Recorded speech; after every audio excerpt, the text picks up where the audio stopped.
premium at 16 Champagne. They were stacked like cordwood. 9-year-old Lois and 6-year-old Joan would regularly sneak into the new baby's room and bring him back to sleep in their bed with them.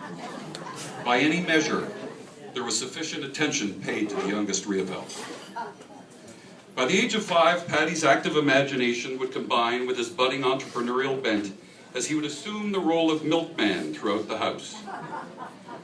According to Lois, Paddy would move chairs around as props, and he would place empty milk bottles by every doorway in the home. Placing and replacing these bottles would consume his afternoons, much to the delight of Mrs. Riopelle. Children and families, they all assume roles. It was no different for the Riopelles. Huey was the athlete, Gerald was the stay-at-home protector of the nest while Mr. Rip was away working, Harold was the singer, Lois was the worker bee, and Joan was an athlete as well. As for Paddy, well, he wasn't about to be left out. If there was a team that Hugh Sr. coached, Paddy was the stick boy. If the Monties needed an equipment manager, no problem. Paddy would be the locker room guy. Always around and always enterprising. And with Paddy, the wheels were always turning. By the age of 12, he would already have absconded with Joe Zito's panel truck when Joe would be delivering meat to Mrs. Rip. Or there was the time Mr. Rip and a friend spent all morning putting a new radiator in the car. When they finished up and grabbed some lunch, Paddy thought it would be a good idea to take a spin, not knowing the radiator hadn't been bolted in place. The car made it all of 2 feet, and by the time it blew up, all you could hear was Mr. Rip yelling, "Edith, don't let me go out there, because if I touch him, I'll kill him."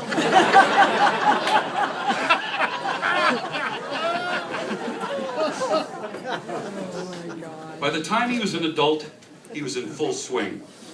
He was the only member of the family who was fluently bilingual, actually trilingual if you count English, French, and profanity.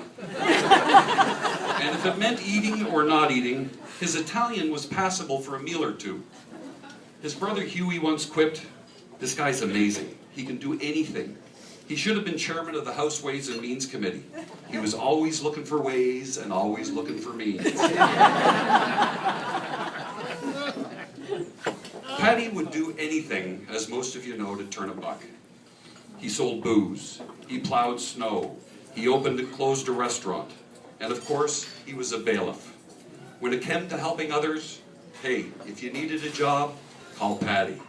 If you needed a car, call Paddy. If you lost your car, it was probably Paddy.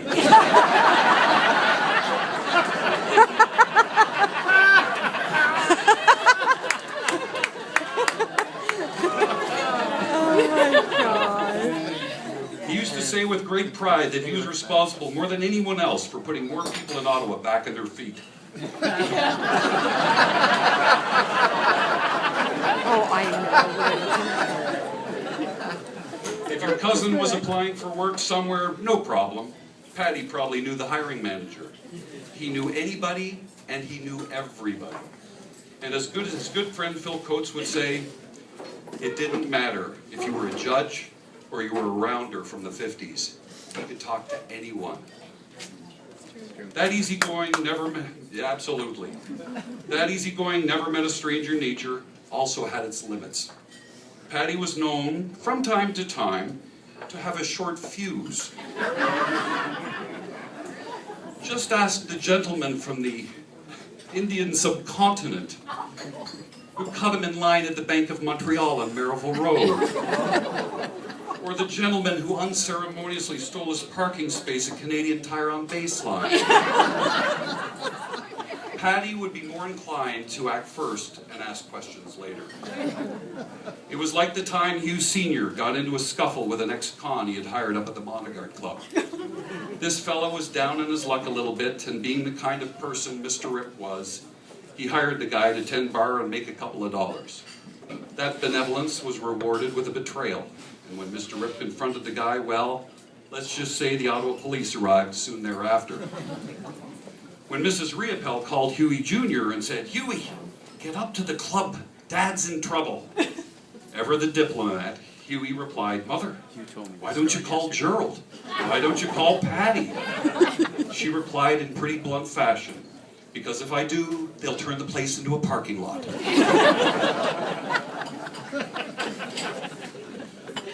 Paddy was known for his fierce loyalty to his family, and that same loyalty extended to his friends as well, especially his cohort here at the Prescott. Every Saturday around noon, this conspicuous group of gentlemen would meet to opine on the latest goings-on.